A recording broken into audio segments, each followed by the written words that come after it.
guys, it's Sam, and this is my spoiler-free review of When Dimple Met Rishi by Sandhya Menon. This book was sent to me by Simon & Schuster for review consideration, and it comes out on May 30th. This is a YA contemporary that follows two perspectives, very predictably Dimple and Rishi. Both of them are second-generation Indian Americans, and Dimple is from a very traditional family that wants her to find the ideal Indian husband, as she calls it, but she just wants to go away to college. She wants to be a computer app designer and do all this like computer stuff and have a career, and she doesn't want to focus at all on marriage whatsoever, and she really struggles against her mother especially and her mother's views of who she should be. And she wants to go for the summer to a camp for web development that she is hoping will kind of jumpstart her career right before college. Rishi is also from a very traditional family, but he is okay with that in more ways.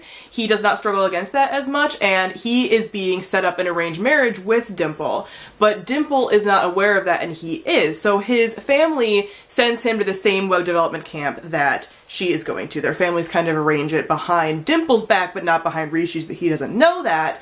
And they both get to this camp, and everything kind of goes off from there. So as you guys know, I'm typically not a YA contemporary person. It's just not the genre that I tend to reach for very often, and I just don't tend to keep up with new releases, but I had heard amazing things about this book, and it was really interesting because I felt like it was giving a different perspective as it was to Indian American kids who are going to be in an arranged marriage. These arranged marriage plots are not something that I'm super familiar with or that I see very often, so it felt very fresh and new and interesting, which is what made me want to pick it up. I'm going to skip the world building for this one as it is a YA contemporary that has no kind of really intense world building. It takes place in San Francisco.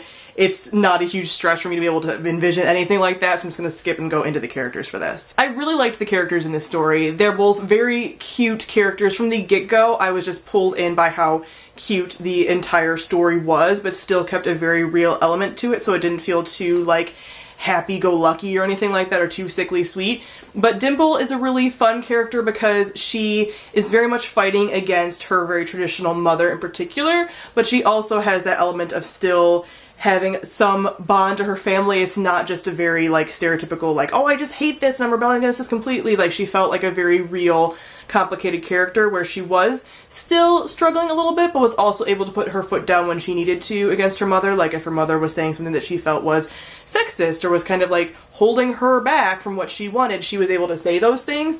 And she's just a very feisty personality. She is just really passionate about what she wants to do and what she wants her life to be and what her plan is, and you can definitely feel that in her chapters. Rishi is also an adorable character. He is really into comic books and art, and he feels like he's being held back from that and that he can't really do that because he has the obligation as the oldest kid in his family to kind of uphold the traditional Indian values, get married, stuff like that. So he is this kind of hopeless romantic in a lot of ways too. Like, he actually does really respect his culture in a lot of ways, and he wants to do this, and he's a very different perspective from Dimple, but not being too different in any way. Like, he still has his passions and stuff, and they are able to both really learn from one another. They're able to be, you know, friendly with one another and really get along in a lot of ways, and they're able to both explore their similar but very different backgrounds. They both have very different family dynamics, and just their conversations just feel, because of those reasons, just feel so fluid and feel like so real and realistic, because as a YA contemporary, you know that this is going to have this romance element and you kind of know where things are going.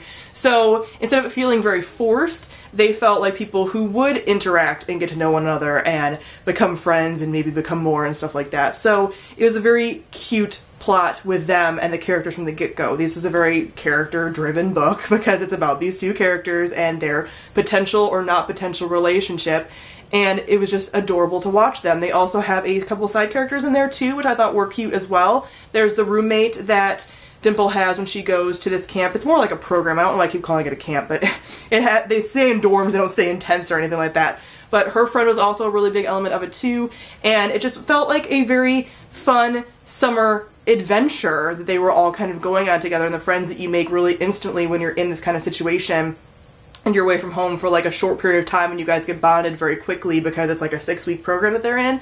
So that all felt very real and very believable, and it just flowed very well, and it was really just a cute series of interactions and stuff. Like, all of their conversations were really adorable. Like, I found myself being like, oh, they're so cute when I was reading it.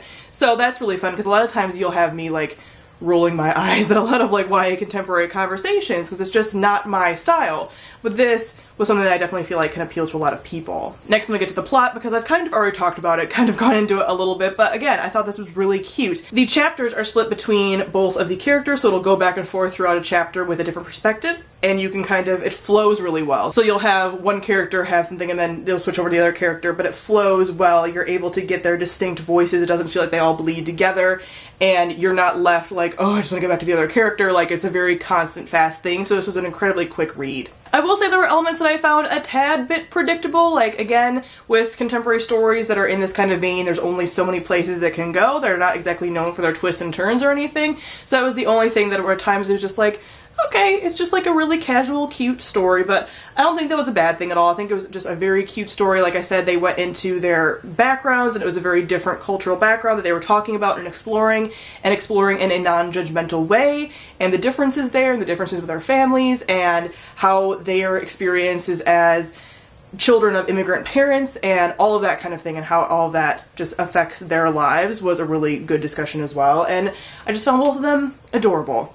So adorable, and people that I can genuinely imagine like running into on the street like they're real people. So I really enjoyed this book and gave it 4 out of 5 stars. So this was my Patreon pick for the month, so special thanks to my Patreon supporters who vote every month in a poll for a book for me to read and review each month. If you want to be somebody who participates in the poll as well, I will link my Patreon page on the screen as well for you to join in. I have polls and stuff, and it just becomes a little more interactive with my channel and stuff. So thank you guys for picking When Dimple Met Rishi because it was adorable. So comment down below, let me know if you plan on reading When Dimple Met Rishi. Thank you all for watching, and I'll see all of you guys soon. Bye!